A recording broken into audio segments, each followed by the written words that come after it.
بالظبط حوالي 2 و6 اشهر بفيب. المجتمع بتاع الفيب في مصر يعني لا يقل عن 100,000، والمهتمين كتير اكتر من كده، بس مع الاسف مش واصله لهم المعلومات السليمه، مفيش معلومات سليمه واصله لهم خالص. الفيب هيحسن صحه الشباب، بالتالي الشباب هتشتغل اكتر، تدفع ضرائب اكتر، الدوله تستفاد اكتر، ادي عائد. صاحب الفكره لؤي هو اللي قال عايزين نتقابل بره، وعملنا اول مقابله وكنا 5 افراد. اي واحد بيخش جديد عندنا في الفيب اول حاجه بننصحه بيها انه يقرا، لازم يقرا، ويقرا الابحاث، ويقرا طريقه الاستخدام، ويقرا التحذيرات عشان يفهم ويقتنع. بعد ما بيقتنع وبيجرب، مفيش اداه في الحاجات المعروضه في السوق او في مجال الطب اداه لتبطيل السجاير انجح من الفيب. 80% من اللي بيدخلوا الفيب مضمون ان هم يبطلوا سجاير تماما. ابتديت فيبنج من اول ديسمبر 2014.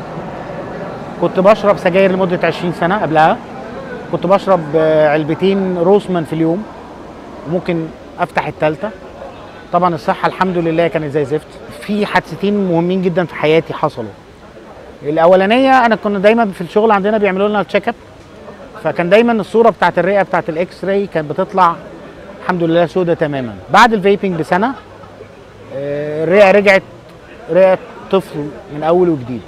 انا اعرف شخصيا ناس كتير توقفوا عن السجاير، قعدوا 3 شهور بيعملوا فيبنج، توقفوا عن الفيبنج والحمد لله حياتهم ماشيه كويسه جدا. ممنوع دخولها البلد بقرار وزاري عبقري ملوش اي 30 لازمه. كان بيتكلم على سيجاره اللي هي البيضه الصغيره اللي كانت موجوده من 3 سنين. مفيش دراسات كافيه موجوده، فبالتالي مانعين مكونات انها تخش البلد، فبتخش تهريب، فبالتالي اي حاجه متهربه بيبقى ثمنها غالي.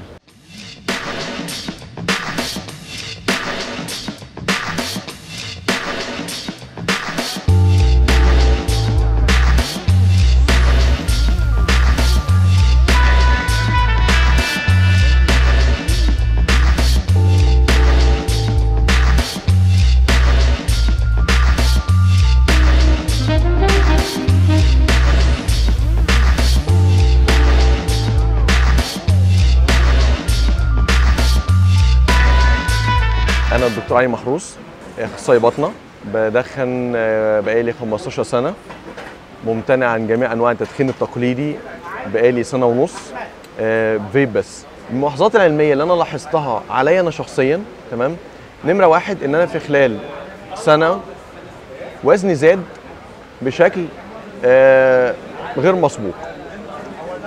حاسة التذوق بتاعتي رجعت، أنا بقيت أعرف أتذوق الأكل، بقيت أعرف اميز الاكل ده حلو بس حلو ليه. الفيبنج مش ماتش مور سيف، لا، الفيبنج سيف بنسبه 95% من التراديشنال توباكو سموكينج او من التدخين التقليدي للتوباكو. ده تقرير حكومي خارج من جهه حكوميه. الجهات المعاونه في التقرير دون جامعه كوين ماري،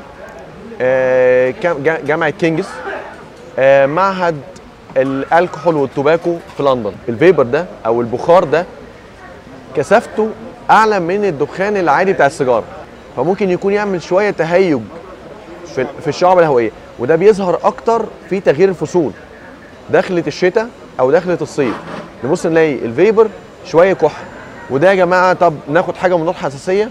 كل اللي خد مضاد حساسيه كل الموضوع ده انتهى بالنسبه له، رجع يفيب تاني يعني وهو في قمه السعاده.